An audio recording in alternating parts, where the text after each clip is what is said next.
કેસર બહુ, ક્યાં છે તમારું મંગળસૂત્ર?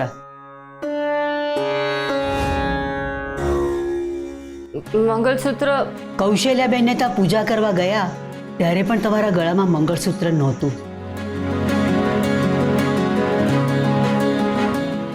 તમને એમ કે અમને ખબર નહીં પડી હોય, પણ એક વાત યાદ રાખજો કેસરવો, પરણેલી સ્ત્રીના ગળામાં મંગળસૂત્ર ના પહેર્યું હોય પણ બીજા 10 દાગીના પહેર્યા હોય તો પણ એની કોઈ કિંમત નથી હોતી. પૂછો તમારા મમ્મીને. હા, ક્યાં છે મંગળસૂત્ર? કે પછી આજકાલની અમુક છોકરીઓની જેમ મંગળસૂત્ર નહીં પહેરવાની ફેશનને તમે પણ અપનાવી લીધી છે? ના ના સાસુમાં, એવું બિલકુલ નથી. એકચ્યુઅલી મંગળસૂત્ર તો ઠીક છે, પહેલા ચા નાસ્તો કરી લો, પછી પહેરી લેજો મંગળસૂત્ર. કરી લો ચા નાસ્તો.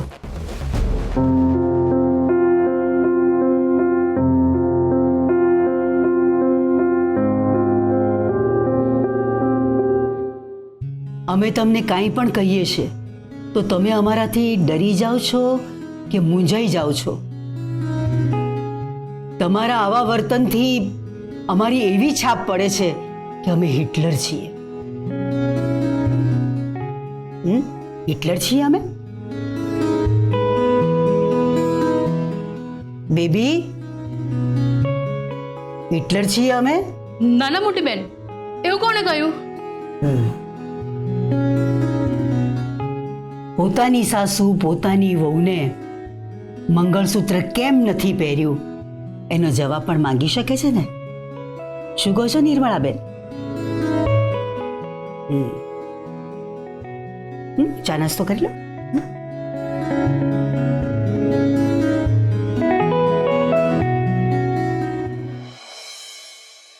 શું બાને ખબર પડી ગઈ તો શું કર્યું? પડ્યા હતા ને? ના, એ બિચારા તો મને કાંઈ ના બોલ્યા. એમણે તો કહ્યું કે ચા નાસ્તો કરી લો પછી મંગળસૂત્ર પહેરી લેજો. સાચું કહું, મને તો એ જ વખતે બહુ મન થઈ રહ્યું હતું કે બધું જ સાચું સાચું કહી દઉં, પણ બેબી માસીએ મને રોકી લીધી. મને બહુ ટેન્શન થઈ રહ્યું છે. જો આ મંગળસૂત્ર વાળી વાત એમને કોઈ બીજા દ્વારા ખબર પડી જશે તો? હું સાચે જ ઇડિયટ છું. પોતાના મંગળસૂત્રનું ધ્યાન પણ નથી રાખી શકતી. Idiot idiot idiot. એ કેસર ઠંડી થઈ ગઈ છે. આમ પોતાની જાતને મારવાથી કઈ મંગળસૂત્ર મળી જતું હશે? નહીં મળે, પણ એટલીસ્ટ આખું જીવન યાદ તો રહેશે ને કે આવી ભૂલ બીજી વાર નથી કરવાની. કેસર આ રોંગ છે. ના, પણ હવે આ રોંગને હું રાઈટ બનાવીશ. એટલે હું હમણાં જ સાસુમાને જઈને બધું સાચે સાચું કહી દઉં છું. Okay, good. ચાલો હું પણ તારી સાથે આવું. ના ફોજદાર, દર વખતે તમારે મારો પક્ષ લેવો જરૂરી નથી. ક્યારેક સામે આવેલી પરિસ્થિતિનો સામનો મને જાતે પણ કરવા દો. અરે વાહ, અમારા બ્રેવ રાણી સાહેબા. પણ તું સમજ, ફોજદાર પ્લીઝ, એમ પણ તમને ડ્યુટી પર જવાનું મોડું થઈ રહ્યું છે ને, તમે રેડી થઈ જાઓ. હું સાસુમાને બધું સાચું સાચું કહીને આવું છું. As you wish. પણ તું એમને કહીશું? એ જ કે મારાથી મંગળસૂત્ર ખોવાઈ ગયું છે.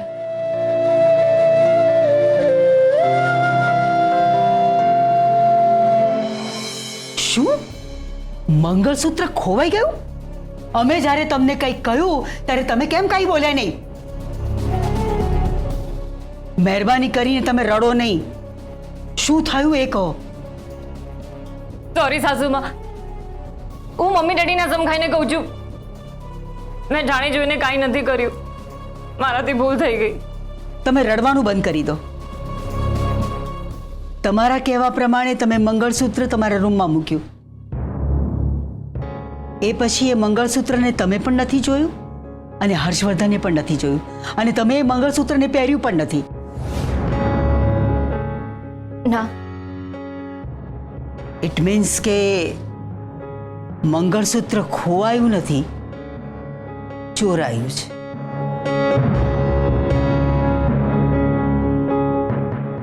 અને ઘરમાં બધાને પૂછીને પણ જોયું, કોઈએ મંગળસૂત્રને જોયું નથી.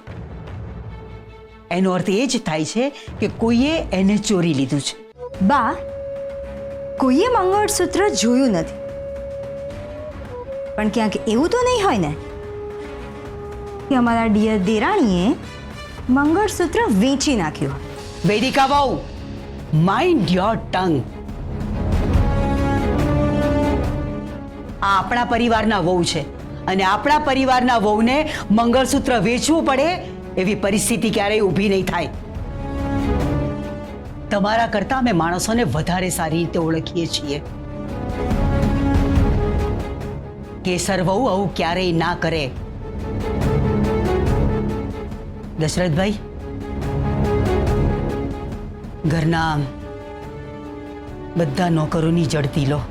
પણ અમર બાપ, આપણા ઘરના દરેક નોકર વિશ્વાસુ છે. ઘરમાં ચોરી થઈ છે ને દશરથભાઈ, એટલે ઘરના બધા જ નોકરોની જડતી લેવી જરૂરી છે. હે સોમનાથ દાદા, આ ઘરમાં શું શું થઈ રહ્યું છે? ઘરના નોકરો ઉપર શંકા કરવાનો સમય આવી ગયો છે, અને એ પણ તમારા કારણે.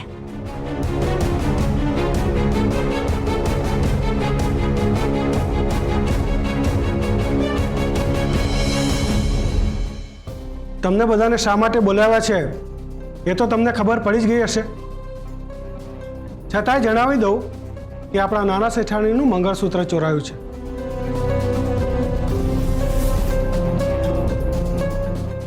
હું જાણું છું કે તમે બધા ઘરના વિશ્વાસુ માણસ છો, છતાંય ચોરી થઈ છે એને આપણે નકારી નથી શકતા. એટલે જેણે પણ ચોરી કરી હોય એ ચોરી કબૂલી લે અને મંગળસૂત્ર મને આપી દે.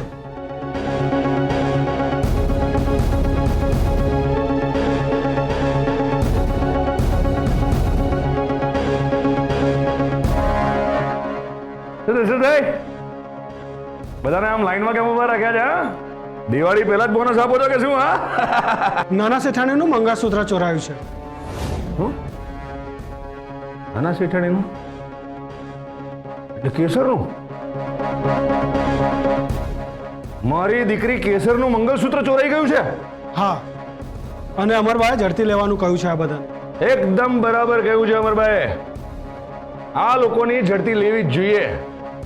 ગમે તેટલા આ લોકોને રાખો ને તોય કૂતરાની પૂંછડી વાંકી એટલે વાંકી જ. પણ વિક્રમસિંહજી, આ બધા આપણા વિશ્વાસુ માણસ છે. કયા જમાનાની વાત કરો છો તમે દશરથભાઈ? હા, અરે આ કળિયુગ છે, કળિયુગ. બાકી તમે જ વિચારો, એસીપી ના ઘરે ચોરી કરવાની હિંમત કોણ કરે? તો લો, આમની જલ્દીથી ઝડપી લો. મારી દીકરીનું મંગળસૂત્ર ચોરાયું છે. માફ કરજો, મારે તમારી ઝડપી લેવી પડશે. ઝડપી લેવાની કોઈ જરૂર નથી.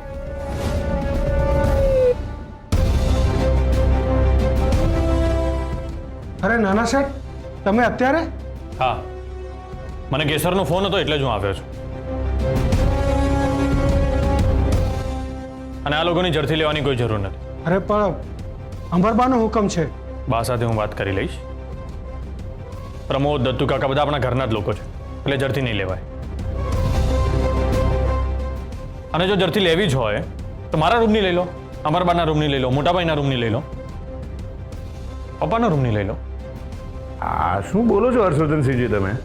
હા, અરે અમે તો તમારા ઘરના મહેમાન છીએ. હા, તો તમારું અપમાન કહેવાય. આ ખોટું છે. એક્ઝેક્ટલી પપ્પા, હું તમને એ જ સમજાવવા માંગુ છું. જેમ તમારા રૂમની ઝડપીની વાત કરીએ તમને અપમાન લાગ્યું ને, તો આમની ઝડપી લેવાની વાત કરીએ તો આમનું પણ અપમાન જ થયું કહેવાય. હર્ષવર્ધનસિંહજી, પણ અમે તો તમારા ઘરના છીએ, તમારા પોતાના. ત્યારે લોકો તો પારકા છે. પપ્પા, આ લોકો પણ આપણા પોતાના જ છે, અને પોતાના લોકો પર શંકા ના કરે એટલે આ લોકોની ઝડપી નહીં થાય. પ્રમોદ, તમે જઈ શકો છો. ના ના શેઠ, થેન્ક યુ સો મચ. અમારી દરેક વાતનો વિરોધ જ કરવો એવું નક્કી કર્યું છે તમે? ના બા, એવું નથી. અમારે કોઈ ખુલાસાની જરૂર નથી. આદત પડી ગઈ છે હવે અમને તો. મુદ્દાની વાત એ છે કે મંગળસૂત્ર ચોરાયું છે અને એ શોધવાની જવાબદારી તમારી. શિવા, હું એક પોલીસ ઓફિસર છું અને મારી ડ્યુટીનો એક ભાગ છે. Please trust me. I will look in to the matter. મને ખાલી 1-2 દિવસનો સમય આપો. 2 દિવસ આપ્યા તમને. 2 દિવસ. 2 દિવસની અંદર મંગળસૂત્ર મળી જવું જ જરૂરી. શિવા, તમે જઈ શકો છો. જય સોમનાથ. જય સોમનાથ. બાલ્કનીમાં આવો. ડેડીનો મેસેજ, એ પણ અત્યારે.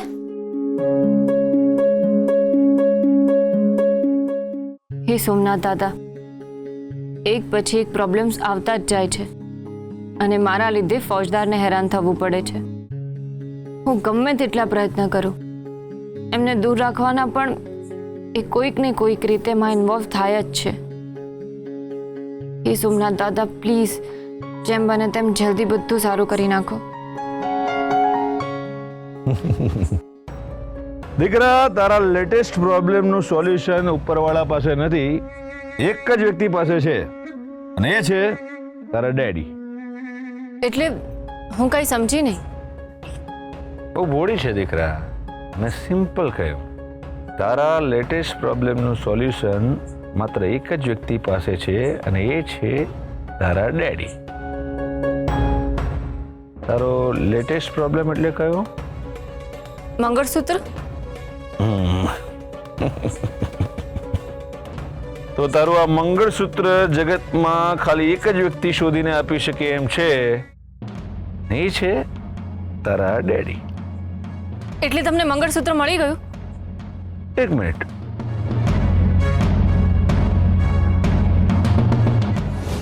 આ લે.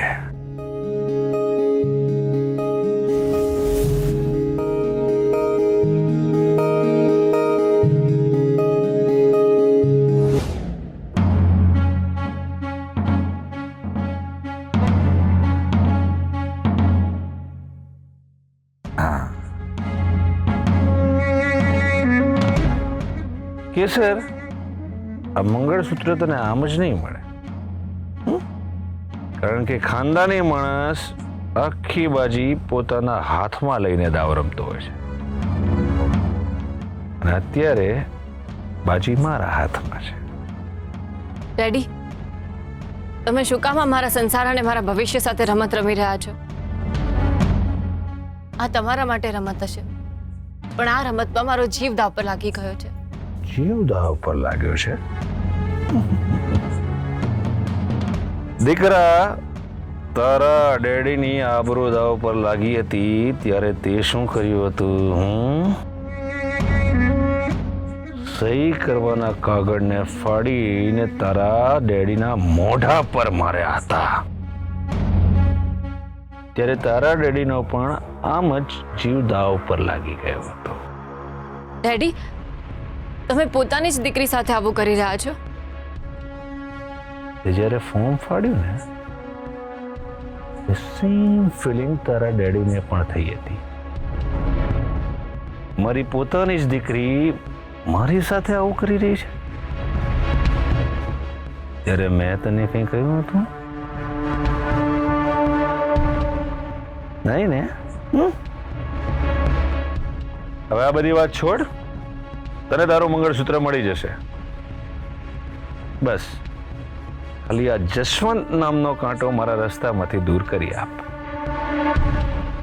એટલે તારા પરિવારનું આ ખાનદાની મંગળસૂત્ર તારા હાથમાં. ડેડી, તમે પોતાની જ દીકરીને ઓળખવામાં બહુ મોટી ભૂલ કરી છે. હું આ જશવંતનું કામ કરવાની જ હતી, પણ તમે આ મંગળસૂત્ર ચોરીને બહુ રોંગ કર્યું છે. દીકરા, હવે આ રોંગ અને રાઈટ વિચારવાનો સમય જતો રહ્યો છે.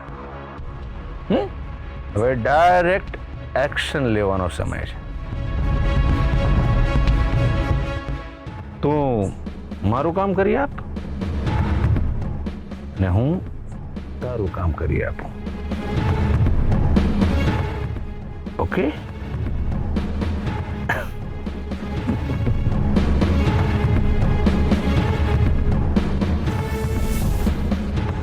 હલો અર્જુનભાઈ, કાલે મારે તમારું એક કામ છે. કાલે તમારે મારી સાથે આવવાનું છે. હા, અર્જન્ટ છે. શું કામ છે એ તો હું તમને નહીં કહી શકું, પણ એટલું સમજી લો કે એક બહેનને એક ભાઈની જરૂર છે. Thank you Arjunbhai. હા, તમે સવારે આવી જજો. જય સોમનાથ. નાના શેઠાણી, તમારા માટે ચા કે કોફી કે લાવું? ના પ્રમોદભાઈ, મારા વિશે ઘરમાં કોઈ કંઈ પૂછે ને તો કહેજો કે હું મારી ફ્રેન્ડ ગોપીને મળવા ગઈ છું. થોડી વારમાં આવી જઈશ. યસ લિટલ ભાભી, તમારો ભાઈ તમારી સેવામાં હાજર છે. અરે વાહ, તમે તો ટાઈમ પર આવી ગયા ને. યસ, હવે કહો કે ક્યાં જવાનું છે અને કોને મળવાનું છે? અર્જુનભાઈ, ક્યાં જવાનું છે એ તો હું તમને કહું છું, પણ એનાથી વધારે ડિટેલમાં બીજું કાંઈ નહીં કહી શકું. તમને ખોટું તો નહીં લાગે ને? અરે ના ના, જરાય નહીં. તમને તો મેં મારા બહેન માન્યા છે અને તમારા પર મને પૂરેપૂરો વિશ્વાસ છે કે તમે કંઈ જ ખોટું કામ નહીં કરો અને મારી પાસે કરાવશો પણ નહીં. Thank you Arjunbhai. ચાલો. હા. હલો. હા ગોપી, તું ક્યાં પહોંચી? ઓકે ઓકે, તો તું ત્યાં જ ઊભી રહે, હું અને અર્જુનભાઈ બસ નીકળે જ છે. હા, બાય. અર્જુનભાઈ, મારી ફ્રેન્ડ આવી ગઈ, ચાલો. ચાલો. આવો વિકાસ, આવો. ચા પીશે? ના ભાઈ, બસ. વિકાસ, તારે મારું એક ખૂબ અગત્યનું ને મહત્વનું કામ કરવાનું છે. કરશે? બોલો ને ભાઈ. ગુડ, લાઈક અ સ્પિરિટ. પણ જો કામ બરાબર વ્યવસ્થિત ન થયું તો અગાસી પર ઉલટો લટકાવીને નીચે મરચાની ધૂણી કરીશ. હો? ભાઈ, તમે કહો ને આપણે ના કરીએ એવું બને? બરાબર રાજભાનો માણસ છે. તો સાંભળ વિકાસ, તારે મારા એક ખાસ અને અગત્યના માણસ પર ચાપતી નજર રાખવાની છે. એ ક્યાં જાય છે, કોને મળે છે, એ કોની સાથે પૈસાનો વ્યવહાર રાખે છે, એ બધી જ બાતમી, તમામ ડિટેલ્સ તારે મને આપવી પડશે. કામ થઈ જશે ભાઈ. ચાલો, જય માતાજી. બાબુચાક, કોની પર ચાપતી નજર રાખવાની છે એ તો પૂછ. એ કોણ પૂછશે? તારો બાપ? શું ભાઈ, તમે પણ આટલા વર્ષોથી તમારી જોડે કામ કરું છું અને કોની પર નજર રાખવાની છે એ પણ ખબર ના પડે? અચ્છા, તો હું કોની પર ચાપતી નજર રાખવાનું કહું છું, બોલ. માનનીય આદરણીય શ્રીમાન વિક્રમસિંહ. વાહ, ચાલાક છે, હોશિયાર છે છોકરા.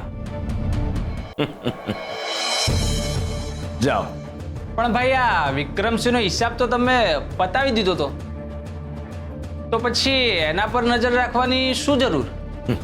વિકાસ, જો આપણે એસીપી હર્ષવર્ધનને આટામાં લેવા હોય તો વિક્રમસિંહ પર ચાપતી નજર રાખવી ખૂબ જરૂરી છે. વિક્રમસિંહ અત્યારે રાજગઢમાં રહી રહ્યો છે, એસીપી હર્ષવર્ધનના ઘરે. એટલે નક્કી રાજગઢમાં કોઈને કોઈ કાંડ જરૂર કરશે. એ ક્યારે, ક્યાં, કયો કાંડ કરશે એ વિશે જાણવું ખૂબ જરૂરી છે અને માટે જ વિક્રમસિંહ પર ચાપતી નજર રાખવી પણ એટલી જ મહત્વની ને જરૂરી છે. સમજો? જી ભાઈ, સમજી ગયો. જય માતાજી. જાઓ. ને હા, યાદ રાખજે, અગાસી પર ઉલટો લટકાવીશ. જાઓ. જી ભાઈ, જય માતાજી.